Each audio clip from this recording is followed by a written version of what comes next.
రాష్ట్రంలో విద్యుత్ రంగ వ్యవస్థలో కీలక మార్పు చోటు చేసుకుంది. రైతులకు మరింత నాణ్యమైన సేవలందించే లక్ష్యంతో ప్రభుత్వం 3వ డిస్కంను ఏర్పాటు చేస్తూ అధికారికంగా ఉత్తర్వులు జారీ చేసింది.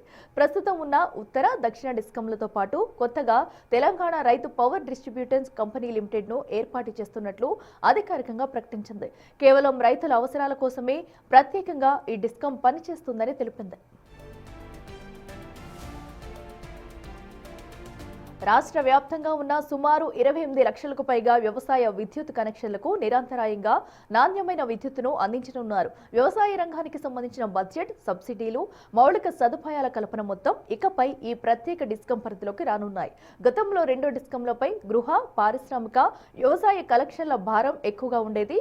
దీనివల్ల వ్యవసాయానికి ఇచ్చే ఉచిత విద్యుత్ లెక్కల్లో స్పష్టత లేకపోవడం, ట్రాన్స్ఫార్మర్ల మరమ్మతులు ఆలస్యం కావడం వంటి సమస్యలు తలెత్తేవి.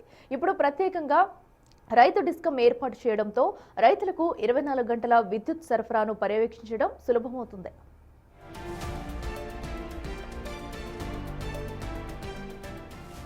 ఈ సంస్థ చైర్మన్ గా సీనియర్ ఐఏఎస్ అధికారి ముషారఫ్ అలీ ఫరూకీ నియమితులయ్యారు.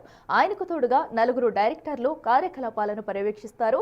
రైతులకు వ్యవసాయ విద్యుత్ సరఫరా, కొత్త కనెక్షన్ల మంజూరు, ఎత్తిపోతల పథకాలు, మిషన్ భగీరథ, జలమండలి కనెక్షన్ల నిర్వహణ అంతా ఇకపై ఈ సంస్థ పరిధిలోకి వస్తుంది.